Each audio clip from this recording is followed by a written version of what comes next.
A very good evening. You're watching 6 Stories at 6. I'm Shivangi Shukla getting you the latest. Let's start with the headlines. Ultimate proof of the Tukre narrative. Republic accesses 8-minute clip showcasing Sharjeel Imam inciting pan-India violence. Michelle Bachelet Peace Prize controversy explodes. BJP slams presence of anti-Sikh rights accused Jagdish Titler at the ceremony. Al-Falah Ahmedabad bombing terror link emerges. Ex-student Mirza linked to multiple terror attacks across India. Fresh ED action spells trouble for Anil Ambani. The Enforcement Directorate orders fresh provisional attachment of assets. A new NDA cabinet takes charge in Bihar. Nitish Kumar sworn in as CM. Prime Minister Modi, Union Home Minister Amit Shah present, and other leaders were also present. And Navy sent us a message, a very strong message, as desperate Pakistan takes China's help now, says monitoring every Chinese movement in the Indian Ocean. Viewers, let's move ahead to the top story we're tracking right now. During the hearing of a case related to the 2020 Delhi riots, the Delhi police presented videos of Sharjeel Imam's provocative speeches before the Supreme Court. In the video, Sharjeel Imam is seen purportedly delivering inflammatory speeches. According to the police, Imam delivered these speeches during the protests against the CAA and NRC, which contributed to triggering violence. Republic TV has now accessed an 8-minute video of Sharjeel, which has been deemed explosive and anti-India. The video shown in the Supreme Court allegedly exposes a plot to incite violence and hatred. More in this report. A plot to divide India. पहले भी शायद दर्ज कर चुका हूँ। 5 लाख लोग हमारे पास हो ऑर्गेनाइज्ड, तो हम हिंदुस्तान और नॉर्थ ईस्ट को परमानेंटली कट कर सकते हैं। पर हम परमानेंटली नहीं तो कम से कम 1 आध महीने के लिए तो कट कर ही सकते हैं। मतलब इतना मवाद डाले पटरियों पर, रोड पे, उनको हटाने में 1 महीना लगे, ठीक ही नहीं। जाए एयरफोर्स से, असम को काटना हमारी जिम्मेदारी है। असम और इंडिया कट के अलग हो जाए। Captured on camera. Sharjeel Imam, an engineer by profession, a profession known to build, to make, is now under fire for his Break India speech. Republic TV has accessed the 8-minute video of Sharjeel Imam presented in court. What you hear next will shock you. भैया लाठी खाने से न डरे। बिल्कुल। अगर किसी का हाथ टूटा है तो अलग बात है, पैर टूटा है तो अलग बात है। लाठी खाने से न डरे। एयर गैस से किसी को एलर्जी हो सकती है तो भागे, सही बात है। लाठी से एलर्जी ना समझे, लाठी 2-4 तो पड़ेगी। लाठी खाने की कला भी सीखना है, समझ रहे हैं ना। इस तरह कम चोट पड़े, इम्पैक्ट कम हो, पहन के क्या आना चाहिए, समझ रहे हैं। एक पट्टा हो बीच में, जब तक ये सब नहीं करेंगे सब, हाँ भाई, जब तक ये सब नहीं करेंगे तो सारा बेअसर रहेगा। ये चिंगारी कहाँ जाएगी, आग कैसे लगेगी। आग लगाने के लिए 2 काम करना होगा, लाठी खाने के लिए तैयार रहना होगा, नंबर 2 ऑर्गेनाइज होना होगा। Sharjeel Imam can be heard talking about private army ready to break India. सब सेंसिटाइजेशन की ही बात करते हैं। सेंसिटाइजेशन तो यकीनी तौर पे करना है हमें, लेकिन प्लान ऑफ एक्शन भी पैरेलल होना चाहिए कि अगर हमारे पास क्रिटिकल मास जमा हो चुका है लोगों का, तो उनसे क्या किया जाए, क्या करवाया जाए।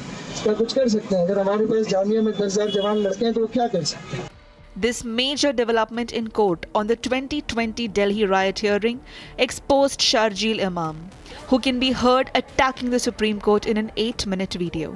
In the video, Sharjeel can be heard claiming chicken neck belongs to Muslims. जितने भी जो भी यहाँ सप्लाई जा रहा है बंद करो, और वो बंद कर सकते हैं क्योंकि चिकन नेक्स मुसलमानों का है वो जो।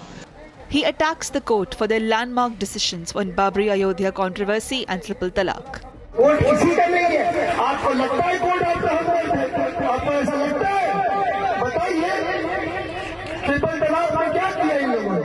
मुसलमान मर्दों को जेल भेजने का सामान है कि नहीं? बाबरी मस्जिद में क्या किया? आपकी जमीन छीन के किसी और को देते। ये कोर्ट आपका हमदर्द नहीं है। ये कोर्ट सीए में भी आपसे हमदर्दी नहीं जताएगा। Plans to paralyze governments by organizing chakka jams. और काम करने का एक ही तरीका है, वो है सड़क बंद, माल बंद, इनका सामान हम जाने नहीं देंगे। जो सरकार हम पे जुल्म कर रही है, उस सरकार को हम पैरालाइज कर देंगे। लेकिन गोल क्या है, हम चक्का जाम करना चाहते हैं। हम दिल्ली के मोहल्लों में दूध बंद करना चाहते हैं, पानी बंद करना चाहते हैं। खुल के बोलिए यार। Dictating a plan of action to carry out the 2020 Delhi riot. हमारा काम है कि प्लान ऑफ एक्शन बनाना, और प्लान ऑफ एक्शन कोई एब्सोल्यूट तो नहीं है एक इंडिया के लिए, हर मोहल्ले के लिए और हर इलाके के लिए अलग प्लान ऑफ एक्शन बनेगा। जैसे शाहीन बाग में बगल से हाईवे जाती थी, तो ये मुमकिन था कि भीड़ बैठी हुई है, उनको बस कन्विंस कर दो कि यहीं बैठे रहो। Sharjeel's speech has sparked controversy, and it looks like his speech was part of a larger conspiracy to instigate violence and disrupt law and order. DND की सेकंड क्लास हो गया तो मजा ही आ जाएगा।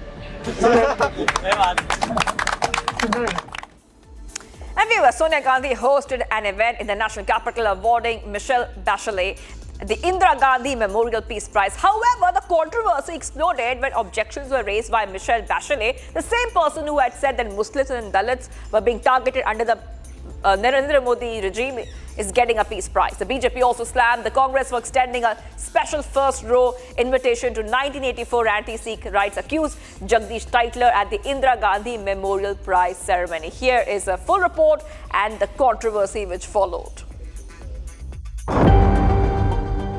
An event hosted by Indira Gandhi Memorial Trust chairperson Sonia Gandhi at the Peace Prize event that was etched with only controversies. Addressing the gathering, Sonia Gandhi at Delhi's Jawahar Bhavan said that Indira Gandhi reshaped our country with her policies while awarding the prize to former Chile President Michelle Bachelet. The same Michelle Bachelet who had said that Muslims and Dalits were being targeted under the Narendra Modi regime. It's the same Michelle Bachelet who was against CAA NRC, against India's stance on Kashmir, a woman who criticized the world's largest democracy on every frontier, but remained suspiciously mum on China's Muslim oppression. As if the awardee being a controversial leader was not enough, the front row featured a seat for Jagdish Titler, accused in the 1984 anti-Sikh riots, a man with an ongoing murder trial case against him. Congress is the biggest anti-Sikh party in the world. It hates Sikh community. The first family hates Sikhs, and therefore in 1984 they orchestrated genocide against Sikhs. They justified it by saying बड़ा पेड़ गिरता है धरती हिलती है. They protected Sajjan Kumar and Jagdish Titler, and now also they are promoting Jagdish Titler, against whom charges have been made by court of law, against whom the trial has been assented to by the court of law, and they have given him first row seat in Indira Peace Award. Imagine. And this has been done at behest of Sonia Gandhi and Rahul Gandhi because they hate the Sikh community. And today the question should be asked, is this Mohabbat ki dukaan or is this promoting Nafrat ke bhaijaan? The BJP has lashed out, questioning the idea of peace for Congress for orchestrating the genocide against Sikhs and then inviting the accused to a peace prize event. What is also questionable is the irony that a controversial human rights commissioner who backed the anti-CAA stance, the stance that caused riots in India, was being awarded the Peace Prize by the Congress Party. And here's a chilling pattern. Same classroom, same college and the same terror outfit. New intelligence inputs coming right after the arrest of Dr. Umar Nabi. In fact, just after terrorist Dr. Umar Nabi's story and what we had told you, we see that in the latest update, there are more links coming in from the Al-Falah University to the 2007 Ahmedabad blast that have been traced back to the same educational institution, Al-Falah University in Haryana. As agencies reopen the old files, Al-Falah University's past reveals a disturbing truth. A former student, which has previously surfaced in one of India's deadliest terror attacks. Take a look.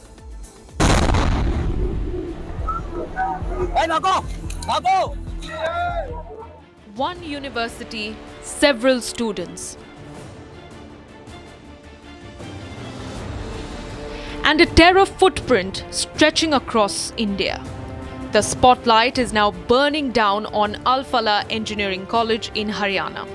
Weeks after the arrest of terrorist Umar Nabi, accused in the Delhi blast case, agencies have discovered another chilling link that pulls the university deeper into terror investigations. Intelligence reports suggest this is not the first time Al-Falah has appeared in terror case files. Mirza Shadab Beg, an engineering student on paper, but according to investigators, a shadow operative of the Indian Mujahideen in reality. He completed his B.Tech in Electronics and Instrumentation from Al-Falah Engineering College, but while he was attending classes, he was simultaneously plotting one of the biggest terror attacks India had seen. The 2007 Ahmedabad blast ripped through the city. Shadab Beg didn't just participate, he played a crucial technical role. His training in instrumentation made him particularly skilled in IED circuitry, detonators, and bomb assembly. Skills, investigators say, were actively used in the Ahmedabad and Surat attacks. But the trail gets darker. Beg also travelled to Udupi to collect explosives for the 2008 Jaipur blasts. There, he reportedly handed over detonators and bearings to Indian Mujahideen founders Riaz and Yasin Bhatkal, materials that were later found in the IEDs that tore through Jaipur's marketplaces. Documents also link him to the 2007 Gorakhpur serial blasts, which left 6 people injured. Following the confirmation of his role, Gorakhpur police even confiscated his property under anti-terror provisions. Beg has been absconding since 2008. A reward of rupees 1 lakh was announced for information leading to his arrest. In 2019, sources traced him to Afghanistan, where he is believed to have continued working with the Indian Mujahideen's foreign handlers, and he remains untraceable today.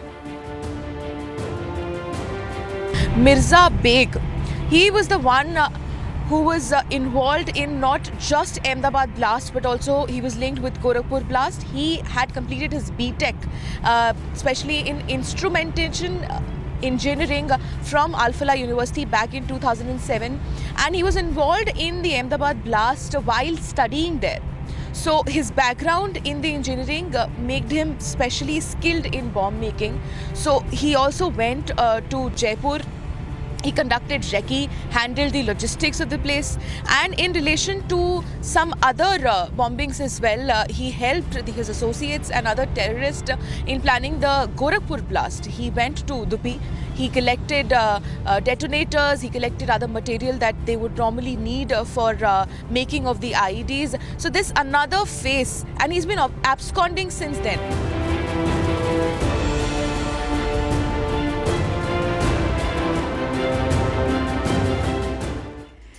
Viewers, a fresh trouble for Anil Ambani. Recent updates on Anil Ambani has come up, and the ED has attached another 1,400 crores worth of assets, taking the total attachment to nearly 9,000 crores. Now, these seizures are linked to loans that later turned into high-risk NPAs, raising serious concerns about fund diversion, irregular lending, and stressed asset mismanagement. The ED findings reveal systematic evergreening of loans and diversion of funds. Take a look.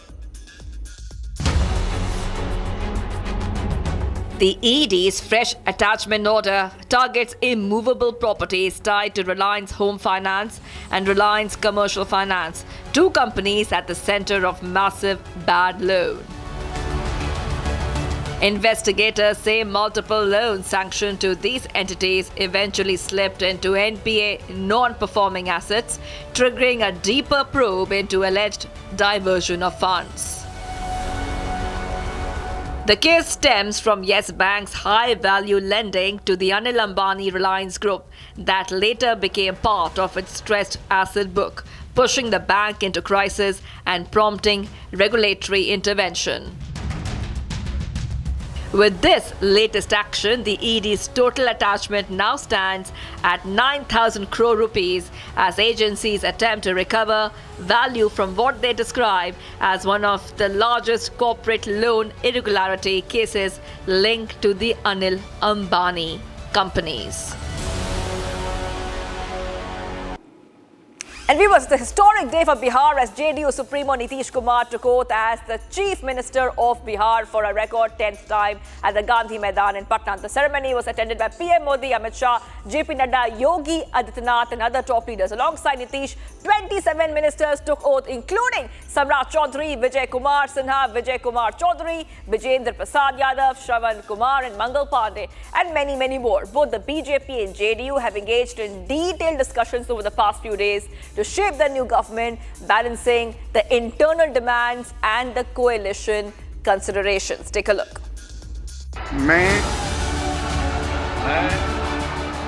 Nitish Kumar सत्य निष्ठा से भारत के संविधान के प्रति और निष्ठा रखूंगा। For the record 10th time, JDU Supremo Nitish Kumar took oath as the Bihar Chief Minister today at the Gandhi Maidan in Patna, following the NDA's decisive victory in the state assembly elections. मैं नीतीश कुमार सत्य निष्ठा से प्रतिज्ञा करता हूँ कि मैं विधि द्वारा स्थापित भारत के संविधान के प्रति सच्ची श्रद्धा और निष्ठा रखूंगा.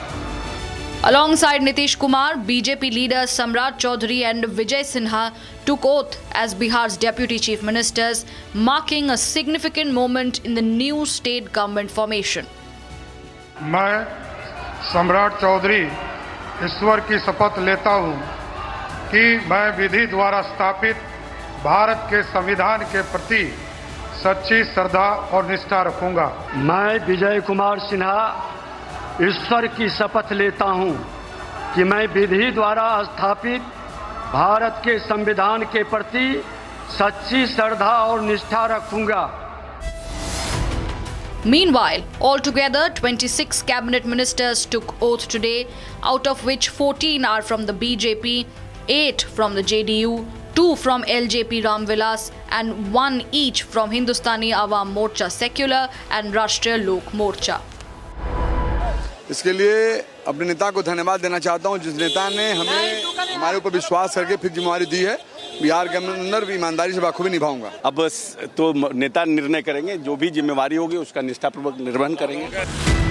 Prime Minister Narendra Modi, who was on the stage, congratulated Nitish Kumar on taking oath as the Chief Minister of Bihar and shared a moment of victory and joy on the dais.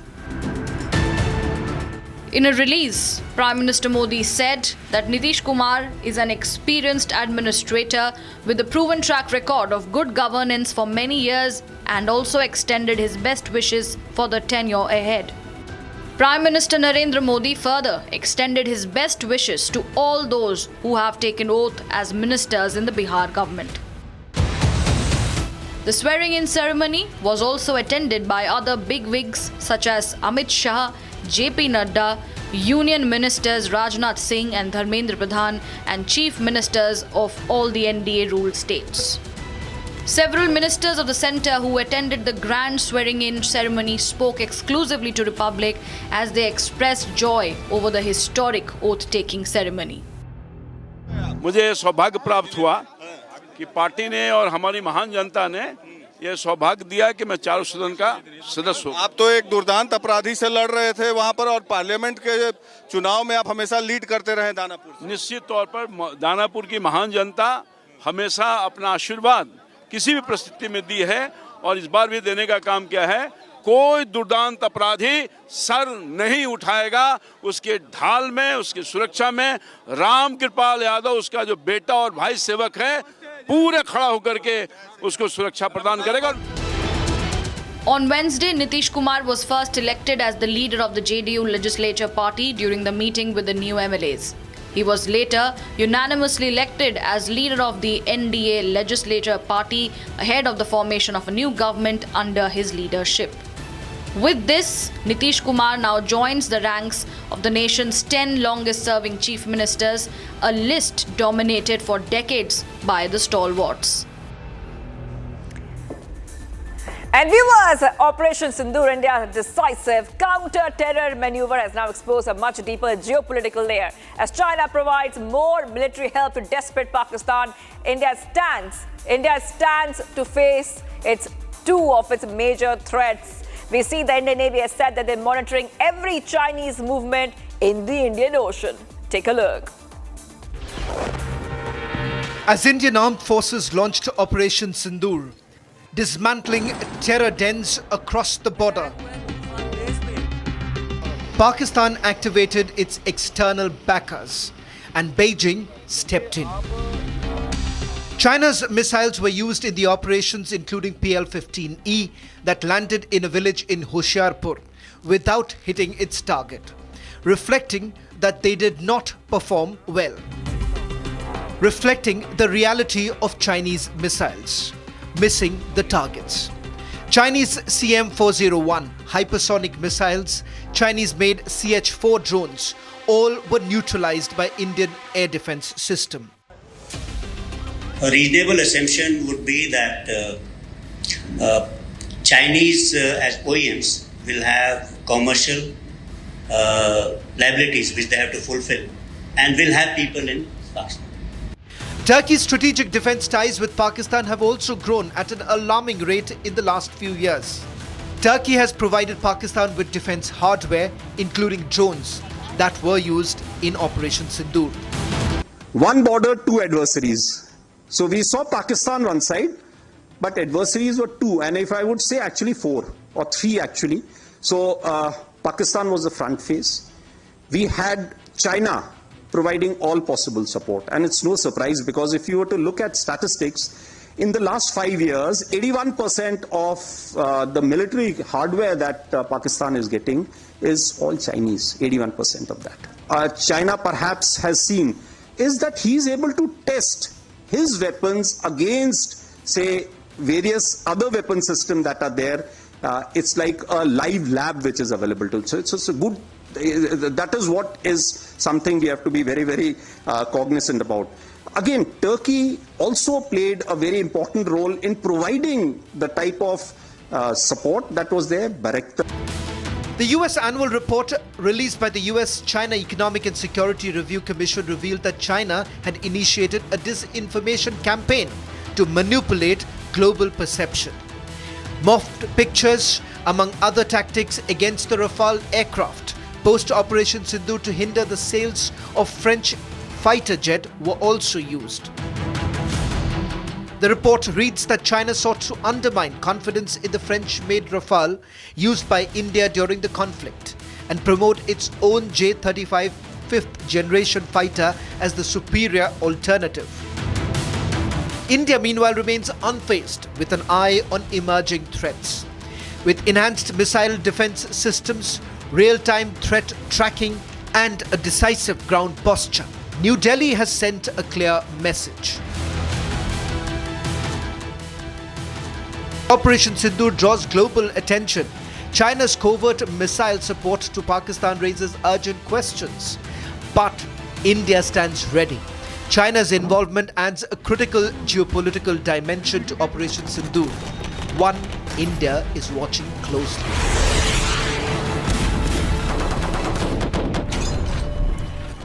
So we have, this is 6 stories at 6. Shivangi Shukla signing off, but do not go anywhere. Next, we will go live and breaking. Stay tuned.